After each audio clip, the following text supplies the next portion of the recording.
келесіздер ме?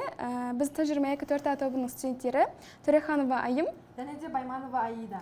Жалпы біздің жобамыздың тақырыбы автоматтандырылған ақылды жылыжай жүйесін жобалау және оны құрастыру болып табылады. Бұл жобаны таңдаған себебіміз әлемдік деңгейдегі ең өзекті мәселелердің бірі су ресурстарының азаюы және су тапшылығы. Бұл мәселе көптеген елдерде байқалып отыр және оны шешу бағытында әртүрлі технологиялар қолданылуда.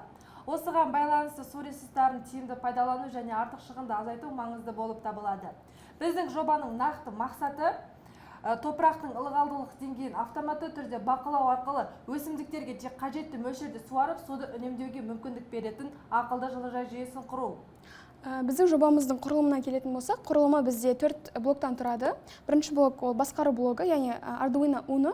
Arduino бұл датчиктерден келіп жеткен мәліметтерді өңдеп және оларды ары қарай басқаруға мүмкіндік береді.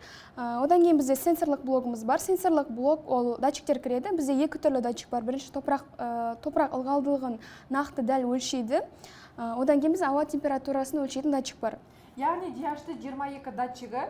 Бұл датчикті таңдаған себебіміз Arduino мен жақсы байланысады, ауа температурасы мен жылуды бір мезгілде өлшейді. Одан кейінгі біздің блогымыздың түрі ол басқару блогы. Басқару блогы мына жерде реле модулі болып табылады. Яғни реле модулі мына жердегі суару су сорғыны Arduinoдан келіп жеткен мәліметтерді су сорғы арқылы реле модулі су сорғыны су жіберу немесе жібермеу деген секілді басқарып отырады. Одан кейінгі біздің блогымыз ол интерфейс блогы. Мына жердегі датчиктерден келіп жеткен мәліметтерді интерфейске шығарып отырады. Қанша пайызда, қанша ауа температурасы қанша болды, соның барлығын есептеп экран бетіне шығарып отыратын болады.